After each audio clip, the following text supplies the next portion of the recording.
Hello, স্বাগতম সবাইকে। তো আজকে আমরা আমাদের নতুন ক্লাসে শিখব লিনিয়ার ক্লাসিফায়ার্স অ্যান্ড এসভিএম। তো যেহেতু আমাদের আপাতত একটু বেসিক নলেজ আমরা লাস্ট ক্লাসগুলোতে নিয়ে আসছি, প্রথম প্রথম চ্যাপ্টার থেকে। তো এখন এই চ্যাপ্টারে মেইনলি আমাদের বিভিন্ন মডেলগুলো অ্যালগরিদমগুলো সম্পর্কে আলোচনা করা হবে। তো প্রথমে আছে classification. So classification is the problem of identifying to which of a set of categories a new observation belongs on the basis of training set of data elements whose category membership is known. In this chapter, we consider simplification of classification, namely binary classification. মানে এত বেশি complex term বা English বিষয়গুলো দেখে ভয় পাওয়ার কিছু নেই। এই বিষয়গুলো খুবই সহজ এবং উদাহরণ সহ আমি এক্সপ্লেন করার ট্রাই করব।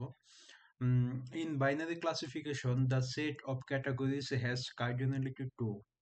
In the context of binary classification, we consider linear classifiers which are fairly simple but work surprisingly well.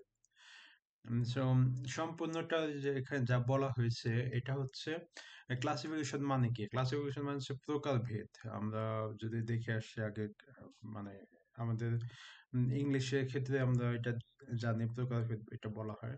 তো হ্যাঁ, আমি এটা একটা এক্সাম্পল যদি আমি এখান থেকে দেই, এখান থেকে ক্লাসিফিকেশন এক্সাম্পল, ধরুন আপনার কাছে একটা বাস্কেট আছে।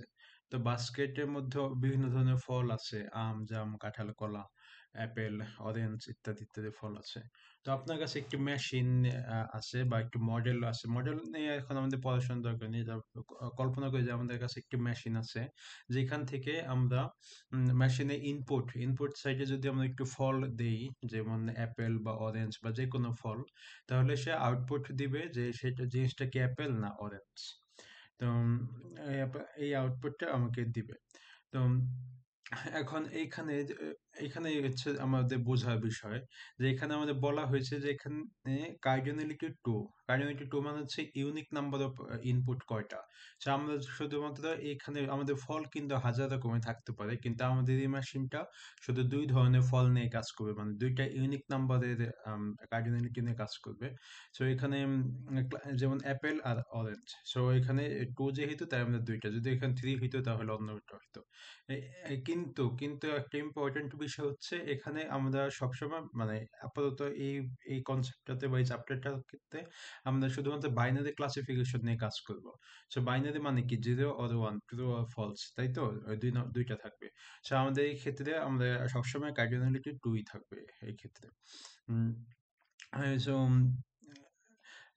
এখন যদি মেশিনটার কথা চিন্তা করি, যে আমাদেরকে একটা ফল দেওয়া হয়েছে, ফলটা অ্যাপেল না অরেঞ্জ সেটা চেক করবে।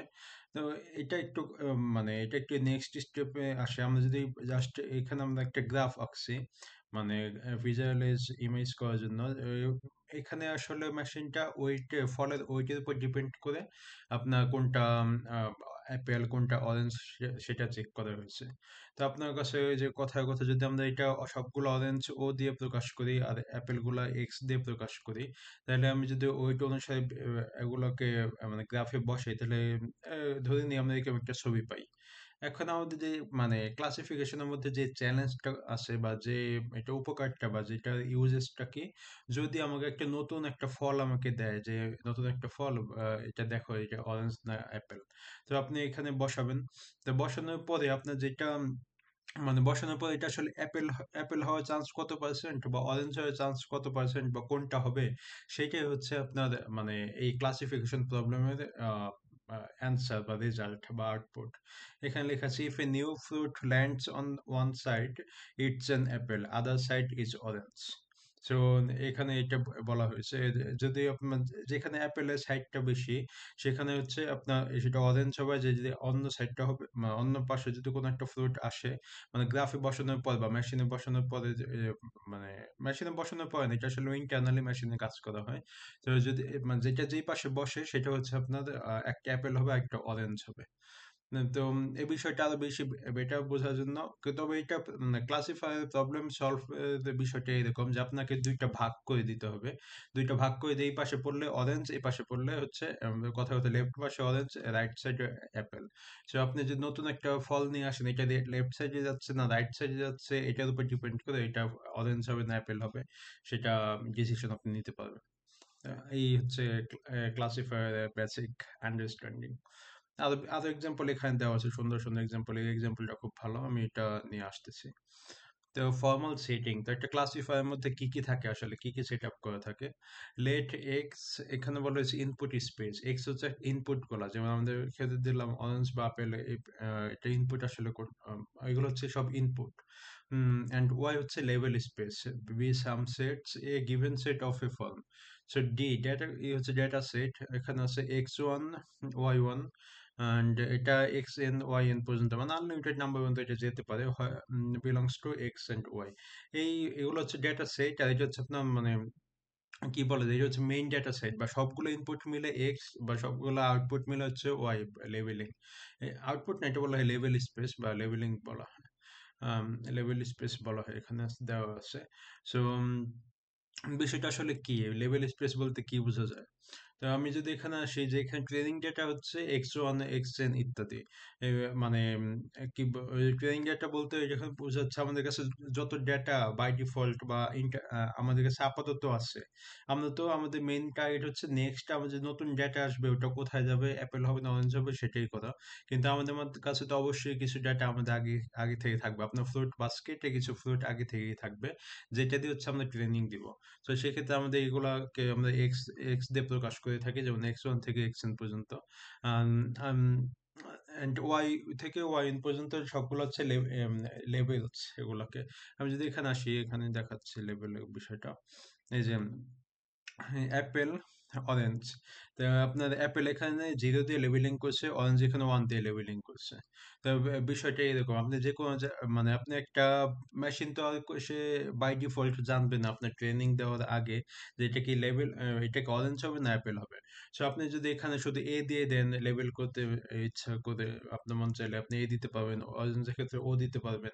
এটা আপনার উপর ডিপেন্ড করে, কিন্তু আপনার একটা লেবেল দিয়ে দিতে হবে যে হ্যাঁ এই ডাটাটা এই লেভেলে পড়ছে বা ওই ডাটাটা ওই লেভেলে পড়ছে। আম, এই হচ্ছে ঘটনা। তো তারপরে হ্যাঁ, আমাদের আমাদের তাহলে কি কি জানা হলো, আমাদের জানা হলো ইনপুটটা কি আর লেভেল স্পেস কি, আর ইনপুট আর লেভেল স্পেস আমরা মানে ডেটা সেট গুলা সম্পর্কে আমাদের ধারণা হয়েছে।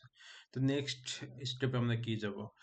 নাও our goal is to write a function, আমাদের গোল হচ্ছে একটা ফাংশন লেখা, যেখানে এক্স থেকে আপনার ওয়াই, মানে আপনার ইনপুট থেকে প্রেডিকশন বা আম, আম, কি বলে ইনপুট থেকে আউটপুটের দিকে যে লেবেলিং এর বিষয়টা, যে আপনি একটা ফল দিয়ে নাম বলতেছেন, এই যে এই ফাংশনটা হচ্ছে আমাদের গোল লেখা।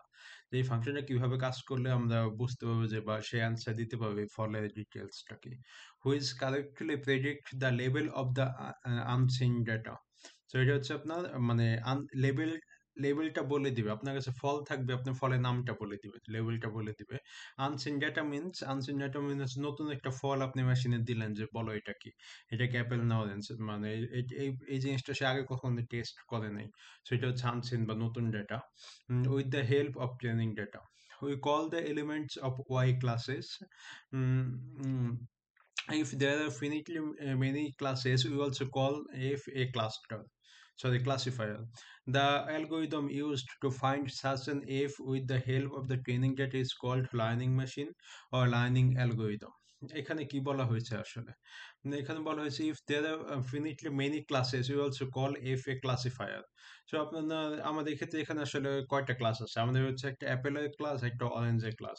সো এই দুইটা ক্লাস যেহেতু আছে, আমরা এই যে ফাংশনটা এফ বলতে বোঝায় এই ফাংশনটা, এটাকে আমরা ক্লাসিফায়ার ফাংশন হিসেবে বলতে পারি। উম, the algorithm is to find such an if with the help of the training data is called learning machine or learning algorithm. ওই যে আপনাকে বলছিলাম যে আপনার কাছে একটু ফ্রুটের বাস্কেট আছে, অনেকগুলো ফ্রুট আছে, এখন অনেকগুলো ফ্রুট দিয়ে আপনি লেবেলিং করে, এই যে এখানে এখানে যদি দেখি লেবেল, এখানে হচ্ছে ডেটা পয়েন্ট হচ্ছে লেবেল। সো এই ডেটা সেট দিয়ে আপনার মেশিনটাকে ট্রেনিং দিবেন, তারপর মেশিনটা আস্তে আস্তে শেখার পরে আপনি নতুন একটা ফল দিলে সে মেশিনটা চিনতে পারবে যে এটা অ্যাপেল না orange.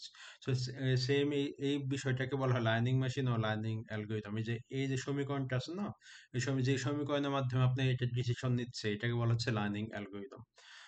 This process is called training. ওই যে আপনার কাছে এক্সিস্টিং যে ডেটাগুলো আছে এটা দিয়ে আমরা মেশিনটাকে ট্রেন করতে পারতেছি, তো এটাকে বলা হয় training. Unless stated otherwise our setting will be, মানে যদি অন্য কোনো মাধ্যমে প্রকাশ করা না হয়, মানে এটা বলা যায় বাই ডিফল্ট আমরা কি, এক্স হচ্ছে রিয়েল নাম্বার ডাইমেনশন, আর দি ডাইমেনশন বোঝায়, আর ওয়াই হচ্ছে -1 1, অ্যান্ড ডি হচ্ছে ডেটা সেট যেগুলো আপনার এক্স থেকে বিলং করে। তো এই জিনিসগুলা কি, এক্স তো ইনপুট নিয়ে আমাদের কোনো সমস্যা নেই এখনো। এক্স নিয়ে আমরা বুঝতে পারছি এক্স গুলো আসলে কোথা থেকে আসতেছে বা ইউজ গুলা কি। ওয়াই হচ্ছে -1 1, এই যে আপনাদেরকে বলা হলো যে ক্লাস 0 1, এখন ক্লাস 0 1 এর জায়গায় কিন্তু এটা one, A B C D বা এটা আপনার মন মতো আপনি লেবেলিং করতে পারেন, কিন্তু মেইন কথা হচ্ছে আপনার কাছে দুইটা জিনিসই থাকবে। কার্ডিনালিটি যখন সেট অফ টু, সো আপনার কাছে দুইটা জিনিসই থাকবে, যেটা আপনি এরকম দিতে পারেন যে অ্যাপেল অ্যাপেল হলে ট্রু হবে, অরেঞ্জ হলে ফলস হবে, এরকম বলতে পারেন, কোনো সমস্যা নেই। জাস্ট মেইন বিষয় যে আমাদের কাছে দুইটা, মানে বাইনারি, যেহেতু বাইনারি ক্লাসিফায়ার, যেহেতু আমাদের কাছে দুইটা অপশন থাকতে হবে। এই জন্য এখানে -1 + 1 দিয়ে এটা মানে ওয়াই প্রকাশ করা হয় লেবেলিংটা। সো এটা যেটা আমরা দেখছি উপরে। তো this is a binary classification setting. ওই যে বললাম আপনাকে, আপনার কাছে দুইটা আউটপুট থাকতে হবে, ইয়েস অথবা নো, ট্রু অথবা ফলস। তো এই যে এখানে -1 1, এই দুইটা আউটপুট সেটিংস এখানে থাকতে হবে। তো এই হচ্ছে মোটামুটি একটি বেসিক থিওরিটিক্যাল আলোচনা ক্লাসিফিকেশন সম্পর্কে। তো নেক্সট ক্লাসে আমরা এই এক্সাম্পলটা নিয়ে পড়াশোনা করব। Thank you. আশা করি আপনাদের সবাইকে পাশে পাবো।